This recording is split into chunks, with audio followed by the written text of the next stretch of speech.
y vamos a mirar cuando arranca. Bueno, muy bien, buenas noches de nuevo. Estamos en el segundo video y en él observan como primera diapositiva las fórmulas. Pues las traigo a colación como eso, como una especie de información. Y además, porque si no tuviésemos forma de un software como el SPS o algún otro software estadístico, pues tendríamos que calcularlo más artesanal, pero las fórmulas no son complejas, porque lo que está involucrado son el número de ítems, que ya dijimos puede ser el total de reactivos o de ítems en todo el instrumento, pero también por determinados factores saber si esos ítems sí me están aportando a ese factor. Entonces puedo pensar que hay 10 reactivos, ese sería el valor de K, y obviamente tengo el K-1. Lo otro es la varianza de cada ítem, o sea, las varianzas, cuál es la varianza de las respuestas de todos los individuos, la sumatoria de ellas. Pero también está involucrado la varianza total, que se encuentra con todos los elementos. Eso es más para mencionar que la podríamos apoyarnos en hacerlo más artesanal con el mismo Excel, construir la fórmula y pudieran hacerlo como ejercicio. Pero obviamente en el SPS ya lo tenemos construido y no hay mucho problema. Bueno, aquí había otro ítem, tal vez de mi compañero Jesús, no recuerdo. ¿Cómo se llevan las personas en tu colegio? ¿Cómo ha sido tu experiencia personal? Creo que sí. Estoy muy de acuerdo, algo de acuerdo. La neutral, ahí está el punto de equilibrio. Ahí tenemos las dos, el muy de acuerdo y algo, contra el muy de desacuerdo, total. Pero hay una que ni lo uno ni lo otro. Y son los ítems. Entonces aquí contaríamos un A, B, C, D, miramos cuántos son y eso es el K. Pero habría que calcular pues más artesanal, como ya lo mencioné. El objetivo nuestro aquí es utilizar el SPS. Bueno, aquí traigo de todas maneras un ejemplo de construido en Excel, pero solo como eso. ¿Por qué solo como eso? Porque definitivamente nos toca hacer más maniobras. Pero también es cierto que la parte de matemática no es nada compleja. Incluso voy a mandar este archivo con el anexo de la presentación. Esta mañana envié un documento que también nos ayuda a la interpretación de los indicadores del SPSS. Espero que los hayan recibido. Aquí lo que estamos diciendo es cómo se calcula con Excel, pero ya tendríamos que tener el cálculo de las varianzas, que el Excel mismo nos las puede dar. Pero simple y llanamente es mostrar que la fórmula anterior de alguna manera no tiene mucho dificultad para realizarse. Insisto, no es el énfasis que quiero mostrar, pero lo entrego como en caso eventual que requiera. Bueno, ahora vamos a mirar ya un ejemplo más concreto con el software SPS, o sea, vamos a mirar la ruta y adicionalmente ya un ejemplo que podamos analizar los resultados. Pues bien, la sesión pasada hablábamos de ponderar. Cuando tenemos la parte de frecuencias, cuando tenemos los datos en forma de tablas, construimos el archivo SPS de una manera diferente a la que ya tenemos acá. Porque cuando en esa sesión hablábamos de en regresión, en análisis de correspondencia, que ya teníamos eran los datos como en unas tablas y había las frecuencias. Acá en el alfa de Cronbach pues se tienen son los enunciados uno a uno, ya cada persona es un registro, no hay necesidad de ponderar ni de hacer otros pasos previos, a no ser que sí hagamos la parte de las sumatorias por factores y después nos toque analizar confiabilidad entre los nuevos indicadores, eso es otra cosa. Aquí lo vamos a hacer individual. Entonces, ¿qué tenemos? La ruta, ¿cuál es? Analizar, que es la de siempre. Y luego nos vamos por el tema de escala. Aquí estamos observando escala para luego llegar a análisis de fiabilidad. Es la ruta que tenemos para calcular el alfa. ¿Se está apreciando adecuadamente? Denle a la lupa si lo van a ver más cerca. Analizar, escala y análisis de fiabilidad. Perfecto, ahí lo están viendo bien. Eso me parece muy bueno. Avanzo entonces. ¿Qué pasa con el análisis de fiabilidad? Cuando le damos a ese submenú, o a ese submenú, tenemos el primer recuadro o caja de diálogo de la parte superior, donde debemos de colocar o pasar las variables que nos interesan. Para el ejemplo, insisto, tomé el caso de Claudia y observé que tiene unos interrogantes desde la P10.1 a la P10.11, creo que es, donde analiza y mide cobertura, señal, atención al cliente, y si me acuerda, creo que es la escala que va de muy bueno hasta todo el esquema de bueno, muy bueno, malo, etc. Cómo es la cobertura, cómo es la señal, porque están hablando de telecomunicaciones. Entonces se miden los ítems de 1 a 5, entre si la señal es buena, muy buena, regular, mala, muy mala. Si la atención al cliente cómo es, las promociones, los precios de los megas, etc. Innovación.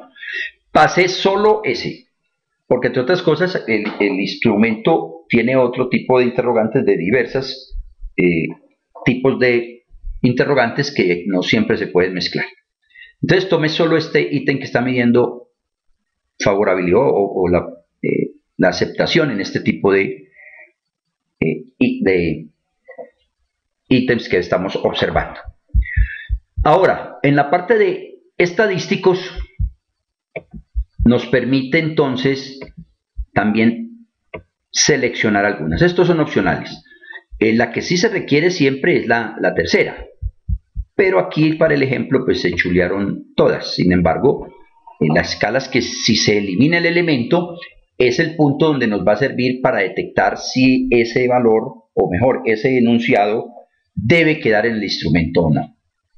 Reitero, en el documento que envié en la mañana, pueden observarlo ahí, ojalá lo abran, y me acuerdo que hay un valor negativo, y es lo que nos decía el profe Jesús también en su charla, en una de sus charlas. Al darnos un valor negativo, es el indicador que podemos y debemos eliminar, porque no se está aportando nada al instrumento, no está añadiendo información, digámoslo. Entonces, este punto sí es que necesitamos. Ya lo otro puede ser opcional, las medias seguramente se pudieron haber hecho en la primera parte del informe, etcétera, etcétera. Pero bueno, lo importante es saber que tenemos estos elementos.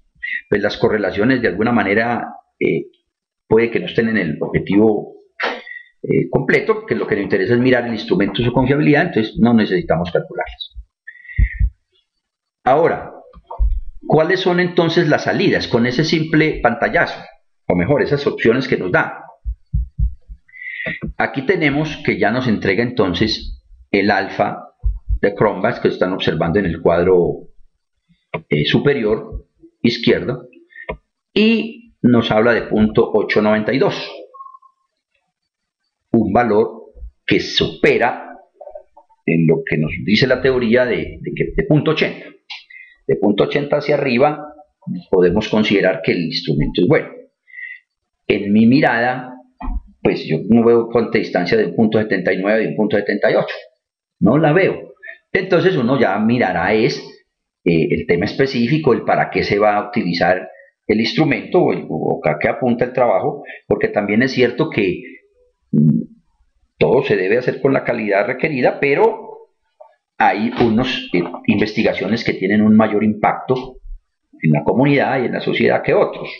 Y eso también habrá que considerar, porque depende del alcance que se tenga, de lo que se pretenda, pues uno podría ser un poco flexible en estos, en general en las normas que o estándares que nos colocan.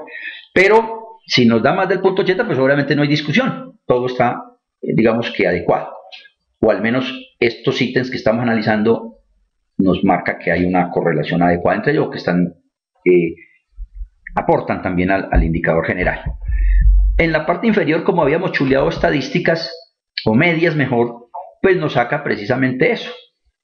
En la parte inferior izquierda nos está mostrando el promedio, recuerden que es de 1 a 5, 387, 380, etc.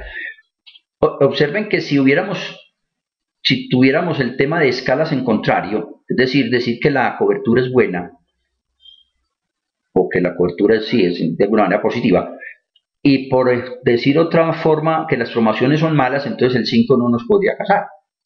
Porque entonces aquí nos da 380, pero 380 ¿de qué? Si hay unos enunciados positivos y otros negativos.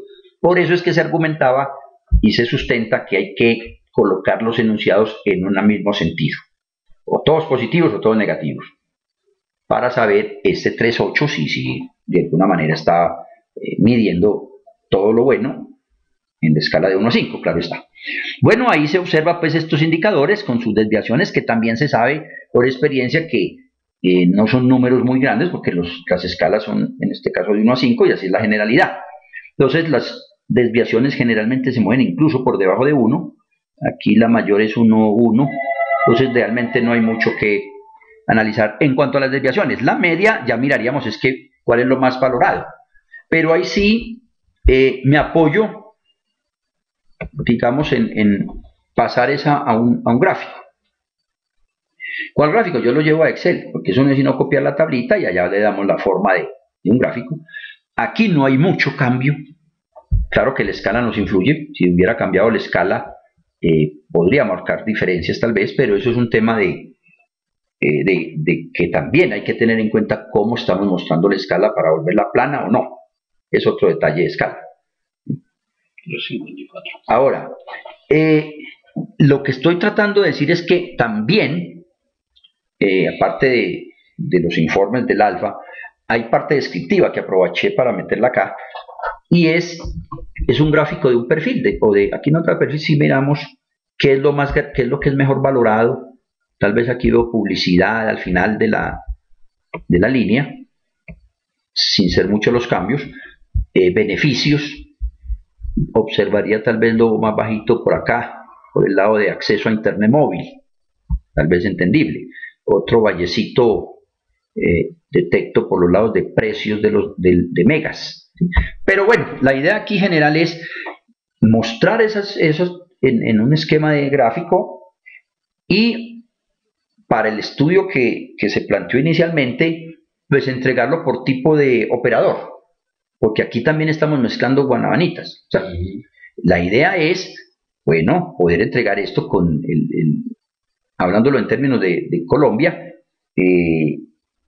claro que se llama ahora el Tigo, y tenemos Comcel, en fin, mostrar cómo están estos perfiles en estos tipos en estos indicadores o en estos ítems que se están analizando, y ahí uno ya detecta si hay diferencias entre ellas y puede uno tomar alguna decisión más en concreto. ¿Me hago entender hasta acá? ¿He sido claro en esta situación? ¿Comentarios? Claudia, ¿te acuerdas de tu documento? A ver. Bueno, ¿esto parece claro? Está muy bien. ¿Qué nos dice Jaycee?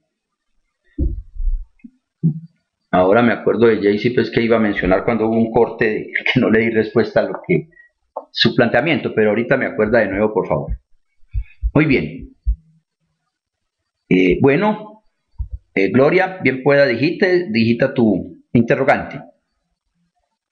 ¿Qué diferencia? Tengo una pregunta. Muy bien. Estoy esperando Vimos dos resultados. A ver, aclárame un poco.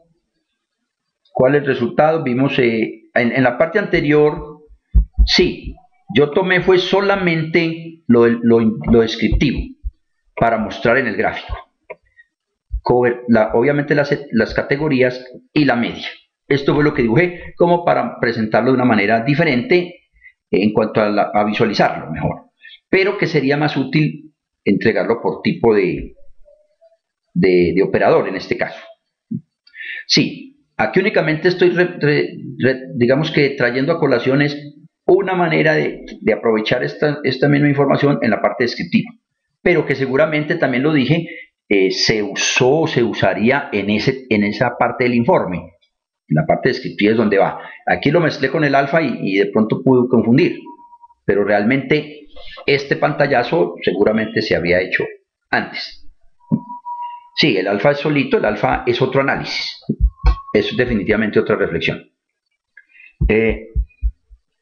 Claro, lo que pasa es que no hice segmentación, no lo pedí así, pero ahora lo podemos hacer en vivo de esa manera. Bien, volvamos a lo del alfa, porque este fue un paréntesis para que hablaran o para que escribieran. Muy bien, bueno, aquí tenemos ya los indicadores del alfa realmente, donde nos está mostrando en la parte inferior, en la tablita que hay en la parte inferior, nos muestra la media total y desviación.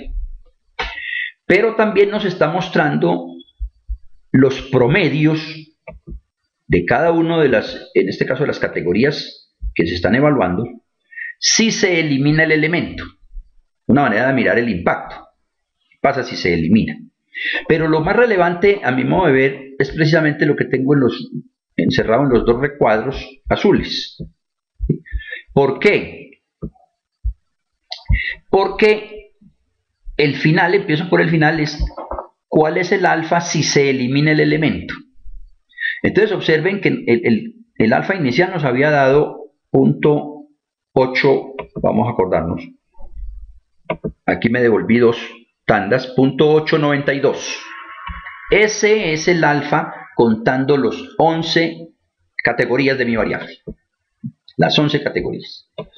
Pero aquí ya pasa 892, ¿cierto? 0.892.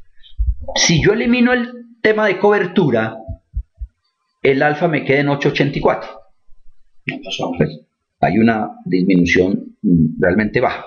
Y así en general, los alfas están, digamos, al eliminarse uno u otro, están siendo realmente altos. Los alfas que quedan. Pero también hay otro detalle. Y es la tercera columna que tengo encerrada. ¿Cuál es la correlación entre el elemento con el total? Observen que todas ellas están por encima del punto 30 que hablábamos. Se decía en la teoría que si esos coeficientes son menores del punto 30, incluso pues obviamente mientras más se acerque al cero, pues mayor será menor será su influencia. Esos elementos, pues en este caso esas categorías, o en general los ítems, son susceptibles de eliminar. Acá ninguno está en esa situación. Todos tienen una alta correlación con el alfa total, el elemento. Por lo tanto, no ameritaría eliminar ninguno. Esa es la conclusión acá. Si uno fuera negativo, esto tendría que bajar, no permanecer. Es correcto. Sí, aquí me dice Jesús, y era lo que también mencionaba que está en el documento. Si alguno de los coeficientes de la tercera columna fuese negativo o cero, y obviamente el cero quiere decir cercano, ¿cierto? Porque quedé exactico, ya hemos dicho que eso casi nada es así tan tajante como dice la teoría, pero sí valores muy cercanos al cero y obviamente negativos, esos marcarían definitivamente que este otro alfa tampoco haría cambios, tal vez se quedaría 0.890 y punta si existiese. Entonces ese elemento sería susceptible de eliminar. Invito a que miren el documento de nuevo porque ahí hay un caso específico de eso, donde hay un valor negativo y marca perfectamente. En ese ejemplo creo que era el alfa daba un 0.590 y tanto, y al eliminar ese punto negativo se subía a punto 70 y pico el alfa real. O sea que había una mejora sustancial. Por lo tanto, al eliminar, mejor dicho, lo que nos sirve estorba es la expresión más fácil. Voy a moverlo un poquitico para que Alexander de pronto nos mire la diapositiva. Lo otro es que si tienes pocos ítems y tienes problemas en los ítems que vas a eliminar si tienes pocos. Eso, muy bien. Tienes que hacer el esfuerzo en rectificar. Claro, acá también me apoya el profe Jesús, que si tenemos pocos reactivos, pocos enunciados, pues definitivamente es muy poco probable que podamos eliminar alguno, porque entonces ya lo que podemos es hacer nada. ¿Sí? Por eso también en la construcción del instrumento, siempre se ha dicho y se renueva ahora, es un arte, porque hay que tener precisamente esa capacidad, y por eso es un equipo el que lo debe de formar, de hacer, con especialistas de las áreas que estén involucradas y el tema de manejo de cuestionarios, porque se buscará un número adecuado, un número no muy pequeño, pero tampoco puede ser exagerado. Lo que se pretende es mirar con la prueba cuáles pueden salir. Pero entonces, si tengo poquitos, ni modo de hacer la prueba que cuáles salen, porque ¿qué vamos a sacar? Hay ahí esa situación. Bueno, estos son los puntos relevantes, entonces mirar, analizar cuáles son los que den negativo o cero para eliminarlos. Aquí no nos aplica, además tenemos 11, que no es tampoco un gran número. Bueno, vamos entonces a mirar con el ejemplo ya más en vivo del SPS. Sí, ya tenemos, vamos a parar el video.